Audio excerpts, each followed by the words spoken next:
تو برائی اتنی کم ہو جاتی. آج ہمارے ساتھ میں جو ہے بابر بھائی ہے, ہمارے یوسف بھائی ہے, اقبال بھائی ہے, ہمارے عزیز بھائی ہے, یہ سب ہمارے سپورٹ میں الحمدللہ ہمارا ساتھ دے رہے ہیں. اللہ لوگوں کو جزائے خیر دے. آمین. آپ لوگوں سے ادون گزارش ہے یہ جہاں تک ہو سکے یہ برائی کو ختم کرنے کی نیت سے, یہ لین دین کی لت سے دور رہیے. اللہ کے نبی صلی اللہ علیہ وسلم کے طریقے پہ نکاح کریے, برائی کو ختم کریے. بس السلام علیکم ورحمۃ اللہ وبرکاتہ. ورحمۃ اللہ وبرکاتہ. الحمدللہ ثم الحمدللہ. آج روبرو رشتہ کام جو سہیل ٹرسٹ کے ذریعے محبوب نگر میں تقریباً 5 ماہ سے جو ہے تو کارکرد ہے, یہاں پہ آنے کا موقع ہوا اور میں سمجھتا ہوں مسلسل 1 یا 2 گھنٹے سے میں یہاں پر ہوں موجود. یہاں کے حالات دیکھنے کے بعد بڑی خوشی محسوس ہوئی اور بڑی مسرت محسوس ہوئی. آج کے اس پرآشوب دور میں, نفسا نفسی کے دور میں, حسد, جلن, کینہ, کپٹ کے ایسے حالات میں جو ہے تو ملت اسلامیہ کے دختران اور فرزندان کے رشتوں کو منسلک کرنا, ان کے شادیاں کروانا, یہ بہت بڑا جو ہے تو بڑا اچھا کام ہے. اور نہ صرف دنیا کے حد تک بلکہ میں سمجھتا ہوں شیخ جہانگیر صاحب اپنی آخرت بھی اس میں سنوار رہے.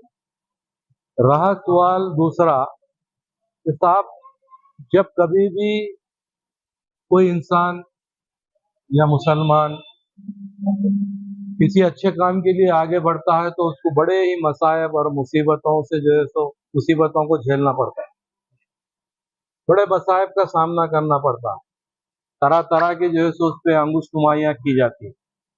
لیکن جہانگیر صاحب بڑے اچھے اطمینان سے جو ہے سو بہترین جو کام کر رہے ہیں, بہترین انداز میں نے اس کا مشاہدہ کیا. اور یہاں پہ دختران ملت, فرزندان ملت کے جو رشتے انہوں کر رہے ہیں, بڑا اچھا جو ہے سو مجھے محسوس ہوا. اور ملت اسلامیہ پہ بڑے ہی چیلنجز ہیں, بڑے ہی مسئلے ہیں, مسائل ہیں. حد یہ ہے کہ مسلمانوں کا یہاں پر بلکہ اس ملک میں جینا 2 بھر ہو گیا. ایسے حالات میں جہانگیر صاحب یہ کام کر رہے ہیں, بہت بڑی بات ہے. جو کام کرنا ہی بڑی بات ہے. اور دوسری چیز, آج ہمارے بچیاں, ہمارے لڑکیاں مرتد اگر ہو رہی ہیں تو اس کی ذمہ دار معاشرہ, سماج, مسلمان, ہم مسلمان ہیں. تو وہ مرتد ہونے سے اگر بچانا ہے تو ہم کو جو ہے سو جوڑے گھوڑے کی لعنت سے بچنا چاہیے. ہم کو جو ہے سو غیر ضروری چیزوں سے بچنا چاہیے, اسراف سے بچنا چاہیے. غیر ضروری جو ہے سو ایک دوسروں پہ تہمات لگانے کی عادت کو ترک کرنا چاہیے. جھوٹ بولنا چھوڑنا چاہیے. سود اور بٹے بازی کے جتنے بھی جو دھندے آج چل رہے ہیں ہمارے معاشرے میں, ہمارے سماج میں, اس کو ختم کرنا چاہیے اور صحیح مسلمان بننے کی کوشش کرنا کے. لہٰذا ہم کو سوچنا چاہیے ایک دوسرے سے جیسا مل جل کے متحدہ طور پہ, جیسا جہانگیر صاحب بہترین کام کر رہے ہیں. اور میں جہانگیر صاحب کے تعلق سے ایک صاحب سے یہاں پہ سنا ہوں, ان سے نہیں سنا. جہانگیر صاحب خود اپنے جیب سے بڑے پریشانیوں سے جو ہے معاملے کو چلا رہے ہیں, ساتھ ہی ساتھ تیار کر رہے ہیں. یہ سب بیچارے جو ہے بڑے کام کر رہے ہیں. لہٰذا ہماری بھی یہ ذمہ داری بنتی ہے کہ ہم ان کے ساتھ کوآپریٹ کریں, ان کے ساتھ تعاون کریں, ان کی مدد کریں. لہٰذا برادران ملت اسلامیہ سے میری یہ اپیل یہ ہے کہ آپ جو ہے سو متحدہ طور پہ ایسے جو مسائل ہیں, ایسے جو مسئلے ہیں, مسئلوں کو حل کرنے کی کوشش کی.